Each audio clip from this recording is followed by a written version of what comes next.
ایک مسلمان عورت بازار میں ایک سونار کے پاس کسی کام کی غرض سے بیٹھی ہوئی تھی۔ ایک یہودی اس کے پیچھے سے آیا اور اس نے اس کا دامن چپکے سے اٹھا کر اس کی پشت کی جانب سے باندھ دیا۔ ایک روایت میں آتا ہے کہ کام اسی سونار نے کیا تھا۔ بہرحال جب وہ مسلمان عورت واپس جانے کے لیے اٹھی تو اس کا صدر کھل گیا۔ عورت سخت شرمندہ ہوئی اور جو لوگ وہاں موجود تھے وہ سب ہنسنے لگے۔ اس عورت نے یہودی کی اس حرکت پر فریاد کی۔ اتفاق سے قریب ہی ایک مسلمان کھڑا تھا۔ اس کو جب یہ واقعہ معلوم ہوا تو اسے بہت غصہ آیا اور اس نے تلوار کھینچ کر اس یہودی سونار کو جس نے یہ بری حرکت کی تھی موت کے گھاٹ اتار دیا۔ اسی اثنا میں وہاں پر بہت سے یہودی بھی اکٹھے ہو گئے اور انہوں نے اس مسلمان کو شہید کر دیا۔ اس واقعہ کی اطلاع نبی کریم صلی اللہ علیہ وآلہ وسلم کو ہوئی تو آپ صلی اللہ علیہ وآلہ وسلم نے قوم یہود کو بلا کر نصیحت فرمائی، تم لوگ اس طرح کی حرکت سے باز آ جاؤ اور اللہ تعالیٰ کے غضب سے ڈرو، کہیں تمہیں بھی وہ کچھ نہ پہنچے جو قریش کو پہنچا ہے۔ اس پر وہ سب یہودی حضور نبی کریم صلی اللہ علیہ وآلہ وسلم کے سامنے ہی نامناسب اور غلط قسم کی بکواس کرنا شروع ہو گئے۔ نبی کریم صلی اللہ علیہ وآلہ وسلم نے سمجھ لیا کہ یہ لوگ اس طرح باز نہیں آئیں گے، چنانچہ آپ صلی اللہ علیہ وآلہ وسلم نے یہ فیصلہ فرما دیا، ان یہودیوں کے ساتھ سختی سے نمٹا جائے۔ آپ صلی اللہ علیہ وآلہ وسلم نے اپنے فیصلے سے صحابہ کرام کو بھی آگاہ فرما دیا۔ پھر حضرت ابو لبابہ کو مدینہ منورہ میں خلیفہ بنایا اور ایک سفید جھنڈا حضرت حمزہ رضی اللہ تعالی عنہ کے سپرد فرمایا اور یہودیوں کی طرف متوجہ ہوئے۔ 15 دن تک ان کا زبردست محاصرہ کیا رکھا۔ اس کے بعد یہودیوں کے دلوں میں اللہ تعالیٰ نے رعب و ہیبت ڈال دی اور وہ اپنے محصور ہونے سے تنگ آ گئے۔ بے چینی اور تنگی کے باعث وہ باہر آئے اور اس بات پر رضامندی کا اظہار کیا کہ ان کے تمام اموال نبی کریم صلی اللہ علیہ وآلہ وسلم کے ہوں گے اور ان کے بچے اور عورتیں ان کی رہیں گی۔ نبی کریم صلی اللہ علیہ وآلہ وسلم نے ان کے بارے میں یہ فیصلہ فرما دیا، ان کے ہاتھ پشتوں پر باندھ دیے جائیں۔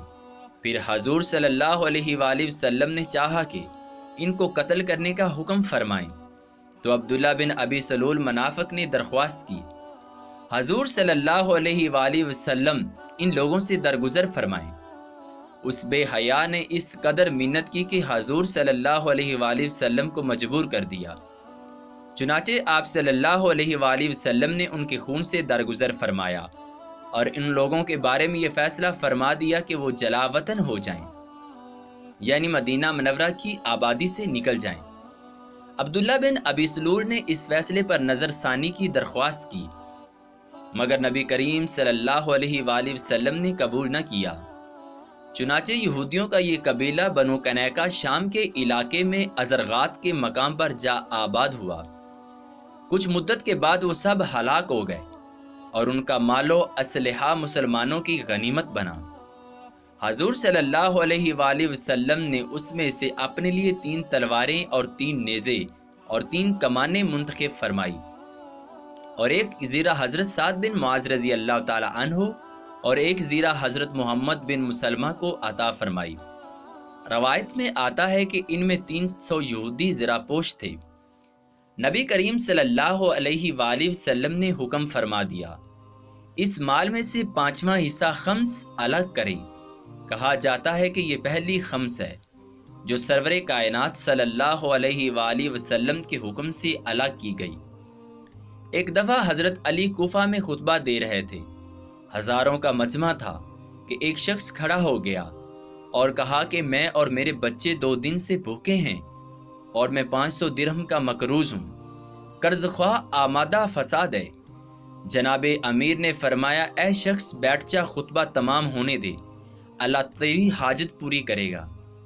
وہ شخص بیٹھ گیا اور اس کے قریب ایک اور آدمی بیٹھا تھا۔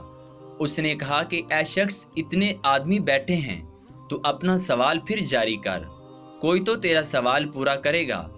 حضرت علی رضی اللہ تعالیٰ عنہ کے پاس کیا کیا رکھا ہے جو تجھے دیں گے؟ یہ تو خود کئی کئی دن کے فاقے کرتے ہیں، یہودیوں کے باغ میں مزدوری کرتے ہیں، بس وہ تجھے کہاں سے دیں گے؟ وہ شخص پھر کھڑا ہوا اور اپنا سوال دہرایا۔ جناب امیر نے پھر پہلا جواب دیا اور بیٹھنے کو کہا۔ وہ شخص بیٹھ گیا، مگر اسی دوسرے آدمی نے پھر اس کو اکسایا کہ حضرت علی رضی اللہ تعالیٰ عنہ پر یقین کیوں کرتا ہے؟ ان کے پاس حقیقت میں کچھ نہیں ہے، 500 دینار کہاں سے دیں گے؟ یہ آدمی پھر کھڑا ہو گیا، اپنا سوال دہرایا۔ پھر جناب نے کہا کہ اے شخص بیٹھ جا، خطبہ ہونے دے، میں ضامن ہوں کہ پروردگار عالم تیری خواہش پوری کرے گا، خطبہ کے بعد مجھ سے مل لینا۔ بس وہ شخص یقین کرتے ہوئے آرام سے بیٹھ گیا۔ خطبہ تمام ہوا، حضرت علی رضی اللہ تعالیٰ عنہ خود چل کر اس شخص کے پاس گئے اور ایک طرف جنگل کی جانب اس کو لے کر چل دیے۔ کچھ دور چلنے کے بعد اس سے کہا آنکھیں بند کر۔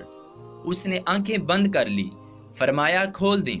آنکھیں کھولنے پر معلوم ہوا کہ ہم مصر کے بازار میں کھڑے ہیں، غلاموں کی خرید و فروخت ہو رہی ہے۔ فرمایا میں تیرا غلام ہوں، مجھ کو 500 درہم میں فروخت کر دے، خبردار زیادہ مت مانگنا۔ وہ شخص حیران ہوا، مگر حضرت علی رضی اللہ تعالیٰ عنہ کے زور دینے پر ایسا ہی کیا۔ ایک بادشاہ کا وزیر وہاں موجود تھا، اس نے پہلے تو دیکھنا شروع کیا اور پھر قیمت معلوم کی۔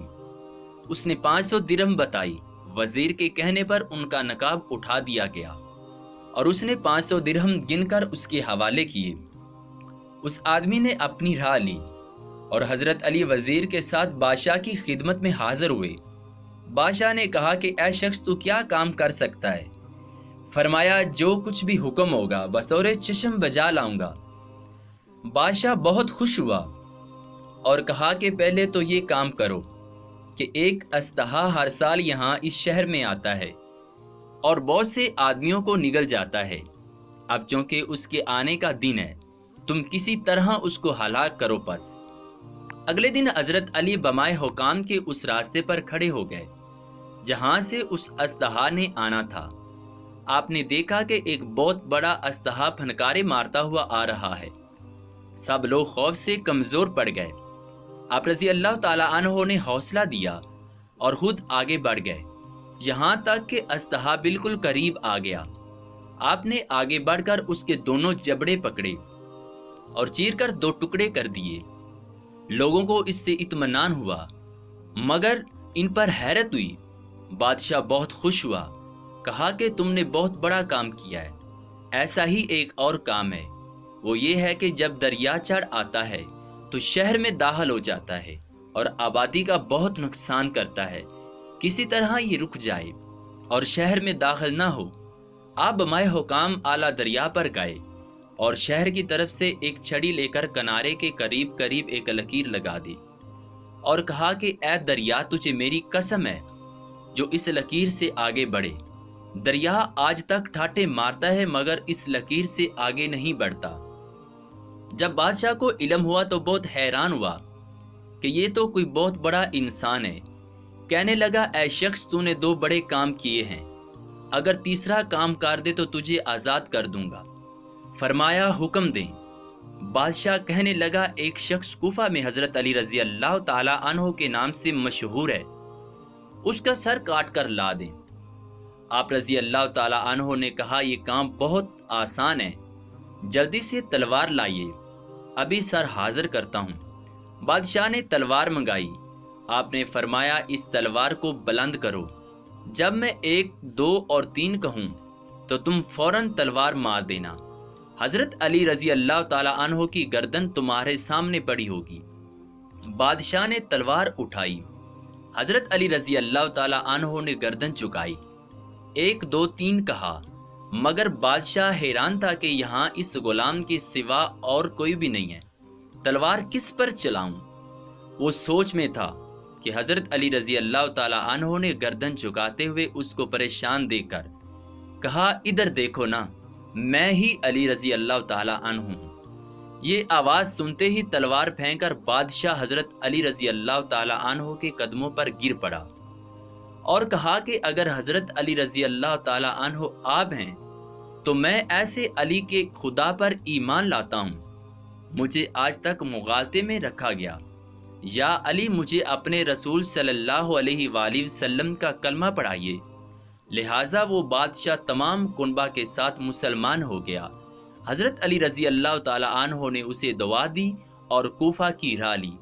مزید اچھی ویڈیوز دیکھنے کے لیے ہمارے چینل کو سبسکرائب کریں، لائک کریں، شیئر کریں، بیل آئیکن پر کلک کریں تاکہ آنے والی نیو ویڈیوز آپ تک پہنچ سکیں۔ اللہ